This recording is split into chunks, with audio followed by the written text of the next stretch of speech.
धनबाद में हर दिन किसी न किसी की गोली मारकर हत्या कर दी जा रही है। यह जैसा स्थिति हो गया है धनबाद में कि आम जनता इससे दहशत में है। अभी हाल में ही कल रात में एक युवक की गोली मारकर हत्या कर दी गई। बताया जा रहा है कि नया बाजार के शाहबाज सिद्दीकी उर्फ बबलू की रविवार देर रात गोली मारकर हत्या कर दी गई। घटना के संबंध में बताया जाता है कि शाहबाज अपने पार्टनर कोयला व्यवसायी पप्पू मंडल के साथ विकास नगर में थे। इसी दौरान हमलावरों ने गोलीबारी की, जिससे शाहबाज ने पप्पू मंडल को बचाने की कोशिश की। मतलब यहां टारगेट जो है वो पप्पू मंडल था। हालांकि वो बचाने के क्रम में शाहबाज को गोली लग गई। इस क्रम में शाहबाज को गोली लगने के बाद घटना के बाद पप्पू मंडल ने घायल शाहबाज को देर रात सेंट्रल अस्पताल लाया, जहां चिकित्सकों ने उसे मृत घोषित कर दिया। बताया जाता है कि कोयला कारोबार में गोलीबारी की घटना धनबाद में आम हो गई है। पिछले दिनों बैक मोड़ थाना क्षेत्र अंतर्गत विकास नगर में पप्पू मंडल के आवास पर भी अपराधियों ने गोलीबारी की थी और एक सप्ताह के भीतर आज उसके सहयोगी शाहबाज सिद्दीकी को गोली मारकर हत्या कर दी गई। ऐसे में धनबाद में विधि व्यवस्था को लेकर कई प्रकार के सवाल खड़े हो गए। शाहबाज सिद्दीकी की शादी अभी कुछ साल पहले ही हुई थी। उनका 2 बच्चा है। उसके पिता रिटायर रेल कर्मी हैं।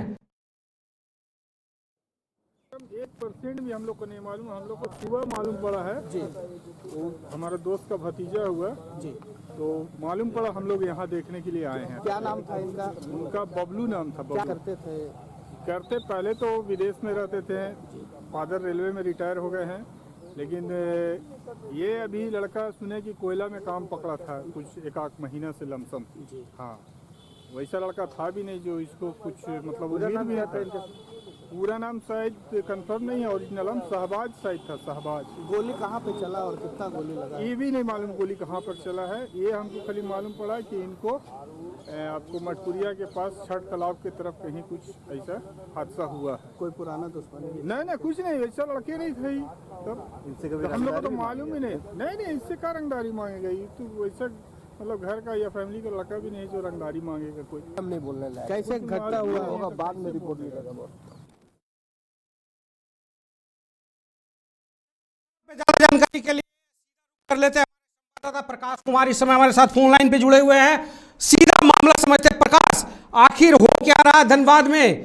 क्या इस तरह से किसी को भी अपराधी गोली मारकर चले जाते हैं और पुलिस कुछ नहीं करती? आखिर कैसे, ये घटना क्या है? पूरी घटना की जानकारी चाहेंगे। देखिए उमेश, अगर हम कोयलांचल की बात करें तो कोयलांचल के जो निवासी हैं, जो लोग हैं, वो अब कहने लगे हैं कि पुलिस पस्त, अपराधी मस्त। इसका एक ही वजह है कि आज जिस प्रकार से अपराधी घटनाओं को अंजाम देते हैं और चले जाते हैं और पुलिस के हाथ खाली ही दिखता है, क्योंकि लगातार कोयलांचल में इस तरह की घटनाएं हो रही है। लगातार कोयलांचल में गोलीबारी हो रही है। लगातार कोयलांचल में हत्या हो रही है। और इसी को देखते हुए लोग अब कहने लगे हैं कि अपराधी मस्त, पुलिस पस्त। और पुलिस बिल्कुल पस्त ही नजर आ रही है। मैं आपको बता दूं कि पिछले दिनों जिस समय पप्पू मंडल के घर पर, उनके आवास पर हमला किया गया था, गोली चलाई गई थी, उस समय पुलिस को सारी सूचना दी गई थी। और अगर पुलिस उस समय से तत्परता दिखाती तो हो सकता था कि आज इस बड़ी घटना को रोका जा सकता था। जिस प्रकार से नया बाजार के सिद्दीकी को अपराधियों ने मौत के घाट उतार दिया था। अपराधी जो आए थे वो पप्पू मंडल की हत्या करने के लिए आए थे। और पप्पू मंडल और सिद्दीकी के बारे में कहा जाता है कि ये लोग कोयले के कारोबार से जुड़े हुए हैं, कोयला का धंधा करते हैं और इसी को ये टारगेट किया गया है। इसलिए इन लोगों को टारगेट किया गया है। अपराधी इसलिए मस्त है क्योंकि कोयलांचल में अपराधी खुलेआम धमकी दे रहे हैं, खुलेआम हत्या कर रहे हैं और पुलिस हाथ पे हाथ धरे बैठे रह रही है। पिछले दिनों धनबाद के समाज सेवी विजय झा ने गांधी सेवा सदन में एक सत्याग्रह किया था और उन्होंने उन अपराधियों पर सीसीए लगाने की बात कही थी जो धनबाद को अशांत करने में लगे हुए हैं, जो धनबाद के शांति को भंग करने में लगे हुए हैं। ऐसे लोगों पर वो सीसीए लगाने की मांग कर रहे थे। तो कहीं ना कहीं ये मांग अब जायज नजर आ रही है, क्योंकि अगर अपराधियों पर ये सीसीए लगा दिया जाता, अगर अपराधियों पर नकेल कस दिया जाता तो इस तरह की घटनाएं कोयलांचल में नहीं घटती है। पुलिस दावा जरूर करती है कि अपराधी को पकड़कर जल्दी सलाखों के पीछे पहुंचा दिया दिया जाएगा। लेकिन आखिर कब तक लोग इंतजार करते रहेंगे, कब तक धनबाद वासी ये सोचते रहेंगे कि पुलिस जागेगी और अपराधी को पकड़ेगी। आखिर अपराधी आते हैं, घटना को अंजाम देते हैं और चले जाते हैं, और पुलिस वही रटा रटाया बयान जो है वो देती है कि अपराधी जल्द ही पकड़े जाएंगे, अपराधियों के सलाखों के पीछे पहुंचा दिया जाएगा। आज नया बाजार के जिस प्रकार से सिद्दीकी पर गोली चलाकर उनकी हत्या कर दी गई है, पूरे वासेपुर के कह सकते हैं पूरे नया बाजार क्षेत्र में शोक की लहर फैली हुई है, क्योंकि सिद्दीकी के बारे में कहा जाता है कि वो बहुत ही मिलनसार व्यक्ति थे। उनके वो भले ही कोयले के कारोबार से जुड़े हुए थे, लेकिन लोगों से उनका मिलना जुलना प्रतिदिन रहता था। आम लोगों से वो अपने आम लोगों से भी वो बहुत खुलकर मिलते थे। तो ऐसे में उसकी हत्या करना कहीं से भी उचित नहीं है। लेकिन आपराधिक घटनाओं को अंजाम देकर अपराधी फरार हो जाते हैं। पुलिस के हाथ खाली है। पुलिस का दावा है कि जल्द ही अपराधियों को सलाखों के पीछे पहुंचा दिया जाएगा। अब देखने वाली बात है कि पुलिस कब तक उन अपराधियों को पकड़ पाती है और कब तक इन्हें सलाखों के पीछे भेज पाती है। जी प्रकाश इस चीज को समझना चाहेंगे, आखिर इस हत्या के पीछे की वजह क्या रही होगी? क्या कोयला के कारोबार में वर्चस्व को लेके है या अन्य और कोई मामले हो सकते हैं? क्योंकि जिस तरह से रंगदारी की भी बात हो रही है, रंगदारी मांगे जा रही है, तो कहीं ना कहीं रंगदारी को लेके इसकी हत्या की गई है या कोयले में कारोबार में वर्चस्व को लेके इसकी हत्या हुई है? कैसा कुछ मालूम चल पा रहा है? क्या जानकारियां मिल पाई रही? देखिए, ये तो पुलिस जांच के बाद ही खुलासा हो पाएगा कि आखिर इसकी हत्या क्यों की गई है।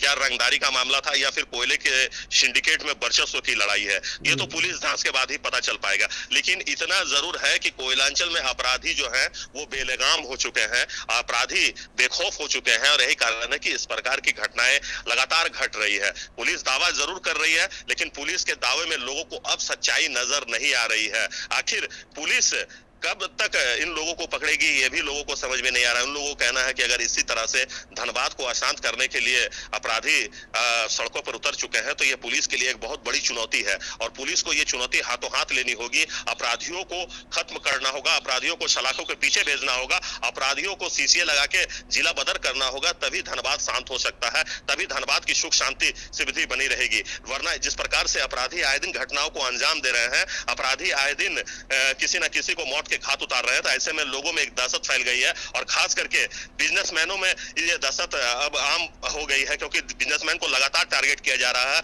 चाहे वो किसी भी ये से आते हैं, सेक्टर से आते हैं, हर सेक्टर को अपराधियों की तरफ से धमकी दी जाती है, फोन किया जाता है, रंगदारी की मांग की जाती है। तो कहीं ना कहीं ये पुलिस के लिए बहुत बड़ा सरदर्द बन चुका है, ताकि जल्द से जल्द पुलिस को अब कार्रवाई करनी चाहिए, और ऐसे अपराधियों को या तो सलाखों के पीछे भेज देनी चाहिए या फिर जिला बदर करना चाहिए। जी नहीं, बिल्कुल प्रकाश, अब बताइए, अपराध रोकने के लिए, अपराधियों पे नकेल कसने के लिए समाज सेवियों को आगे आना पड़ रहा है। वो सत्याग्रह कर रहा था, जिस तरह से विजय झा ने 2 दिन पहले सत्याग्रह कर सीसीए लगाने की मांग की थी। बताया था कि जो अपराधियों पे 10 से अधिक केस हैं उन्हें सीसीए लगाया जाए, उनको जिला बदर किया जाए।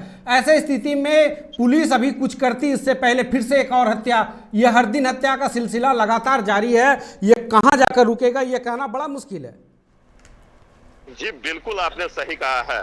अगर गांधी जी ने सत्याग्रह करके अगर अंग्रेजों को भगा सकता है हमारे देश से, तो फिर इन अपराधियों से पुलिस निपटने में इतनी कमजोर क्यों पड़ रही है, ये सबसे बड़ा सवाल है। कहा जाता था, जब हम लोग स्कूलों में पढ़ा करते थे, कॉलेजों में पढ़ा करते थे, तो ये कहा जाता था कि अगर जिला प्रशासन नहीं चाहेगी तो एक पत्ता भी नहीं हिल पाएगा। तो आखिर पुलिस के रहते हुए फिर ये अपराधी घटनाओं को कैसे अंजाम दे देता है, ये बहुत बड़ी एक सवाल बनता है पुलिस के ऊपर। क्योंकि जगह जगह जो है वो पुलिस चेक पोस्ट पे पुलिस की तैनाती की जाती है, हर चौराहे पे पुलिस की तैनाती रहती है, हर चौक पर पुलिस की तैनाती रहती है, पेट्रोलिंग पार्टी जो है वो सड़कों पर रहती है। इसके बाद भी अपराधी आते हैं, अपराधी घटना को अंजाम देते हैं और इसके बाद आराम से चले जाते हैं। तो ये पुलिस के लिए एक बड़ी प्रश्न चिन्ह खड़ा कर रहा है उमेश। और मैं आपको बता दूं कि अगर कोयलांचल में लोग अब सड़कों पे उतरने के लिए तैयार है, क्योंकि आए दिन आपराधिक घटनाओं से कोयलांचल जो एक शांत माना जाता था, कोयलांचल